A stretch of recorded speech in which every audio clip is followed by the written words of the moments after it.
ஆசீர்வாதம் நம் அனைவரையும் ஆசீர்வதித்து காப்பதாக. ஆமென்.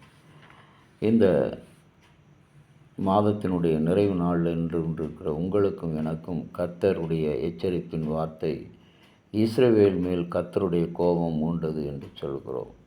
கர்மியினுடைய மகனாகிய ஆகான் கடவுளுக்கு பிரியமில்லாத கர்த்தருடைய சாபத்துக்குரிய பொருள்களை தன்னுடைய வீட்டுக்கு எடுத்துச் சென்றதால் இன்றைக்கு அன்பான இறை மக்களே, உலகம் நுகர்வு கலாச்சாரத்தை நோக்கி போய்கொண்டிருக்கிறது. நுகர்வு கலாச்சாரம் பார்த்ததையெல்லாம் தன்னுடைய வசமாக்கி கொள்ள வேண்டும். கண்களால் ஈர்க்கப்படுகிற அனைத்தையும் சொந்தமாக்கி கொள்ள வேண்டும். இதுதான் இன்றைக்கு நுகர்வு கலாச்சாரம்.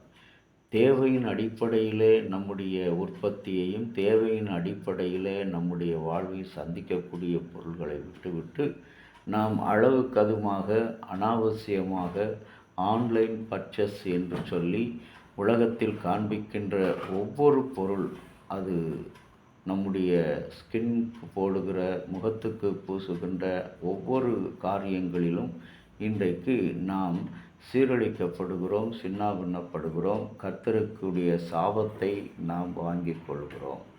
அன்புக்குரிய இறை மக்களே, இம்மட்டும் தேவ கிருபை. இந்த மே மாதம் என்றாலே ஒரு மகத்தான கொண்டாட்டம்தான். பிள்ளைகளுக்கு சுற்றுலா என்றும் விடுமுறை நாட்கள் என்றும் உறவுகளை சந்திப்பதற்கென்றும் பல காரியங்களில் ஈடுபட்டாலும், ஆனால் எதிர்கால படிப்புக்காக அவர்கள் எடுக்கிற முயற்சிகள், குழப்பமான சூழ்நிலைகள், ஜெபங்கள், இவற்றால் அவர்கள் சந்திக்கப்படுகிற அந்த வாழ்க்கைக்காக கடவுள் சொல்கிறார், கர்த்தருக்கு பிரியமான காரியங்களை நீங்கள் எடுத்து செல்லுங்கள் உங்கள் இல்லத்திற்கு.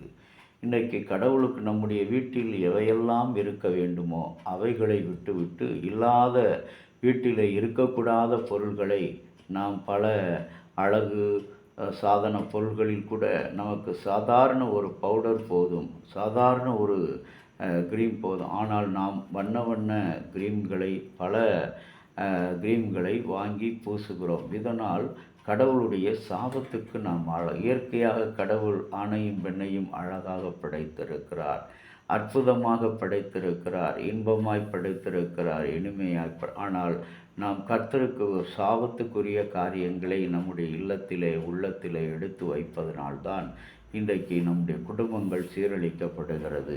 ஆகவே அழிந்து போகிற ஆதாயங்களை முன்னிறுத்தி வாழ்வதுதான் கிறிஸ்தவனுடைய வாழ்க்கை அல்ல.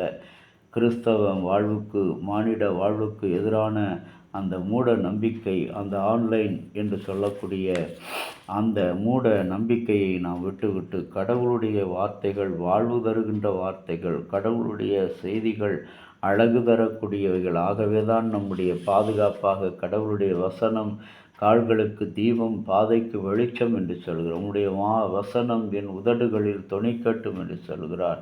உம்மை எப்பொழுதும் நான் எனக்கு முன்பாக வைத்திருக்கிறேன் என்று சொல்கிறார். இதுவே கடவுளுக்கு பிரியமான வாழ்க்கை.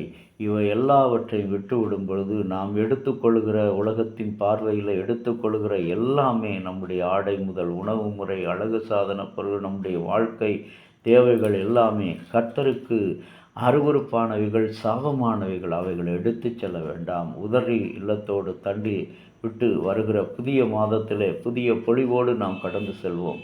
கர்த்தருடைய பிரசன்னத்திலே நாம் ஒப்புக் கொடுப்போம்.